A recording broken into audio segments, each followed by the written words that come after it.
Hey guys, Q here, and this is a video on how to cheese almost any boss in the game Vampyr. Before we start, naturally you will need a few skills, so you can't do this strategy until you are about level 10, which is the requirement to unlock your first ultimate attack. Also, when I show you the cheese in action, I will be using footage from the end game bosses.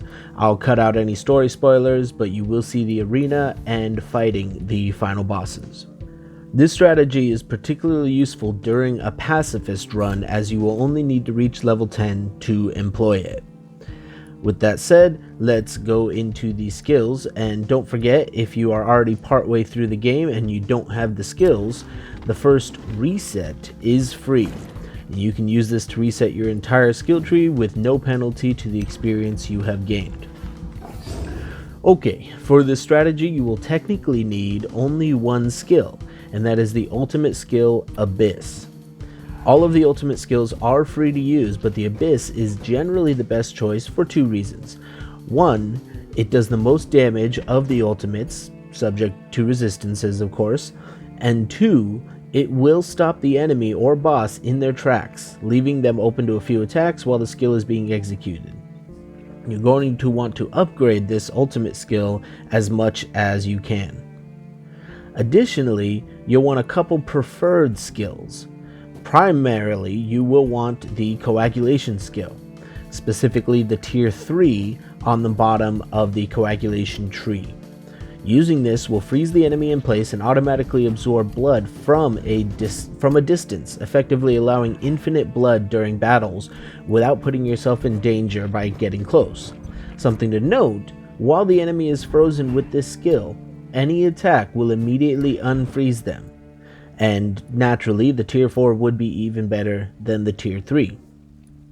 Secondly, and if you had to guess, you will want the autophagy skill, specifically the tier 2 of this skill. Now, you could go further, but the benefit greatly drops off, so I suggest stopping at tier 2.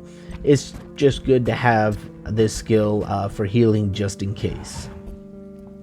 Moreover, there are a couple optional skills that are beneficial to this strategy.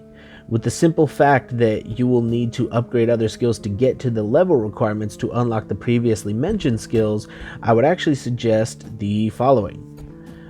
First, the Shadow Mist skill, and specifically the tier 3 on the bottom of the tree.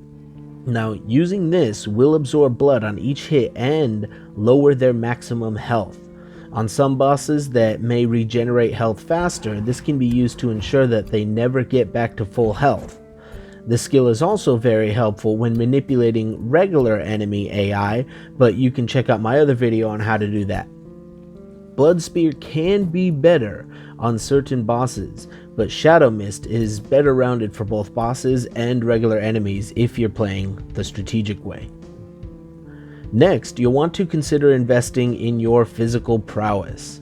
This skill upgrades your stamina, allowing you to dodge without worry as long as you're not spamming the button constantly. For this, I suggest getting up to and stopping at the second tier 3 level or the 6th upgrade, as the cost benefit starts dropping dramatically after this level. Although, if you have the experience to spare, you may want to consider dumping more into this. And lastly, you can use your preferred high damage weapon, but I suggest upgrading and using a weapon that steals blood as you hit. The Hacksaw specifically, you can get as soon as you enter the hospital, or of course the True Dragonbane if you've unlocked it.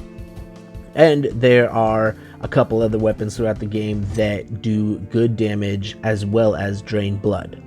If you have locked yourself out of the True Dragonbane, you can watch my video, which may or may not be up at the time you're watching this, on explaining how to get the True Dragonbane without glitches or even the puzzle's solution. Also, I apologize for the footage. There was a weird visual glitch sometimes while I was capturing this. Now for the battle. And the strategy is extremely simple.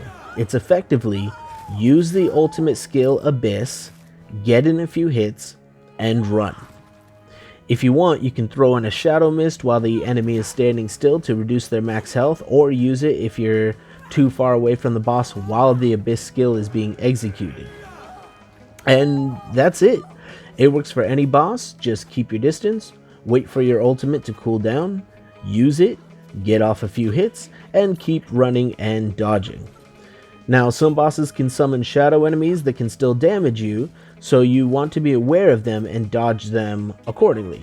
But all shadow or blood enemies that are spawned during a fight will disappear after a set amount of time. This strategy can be a little difficult to employ during two battles specifically.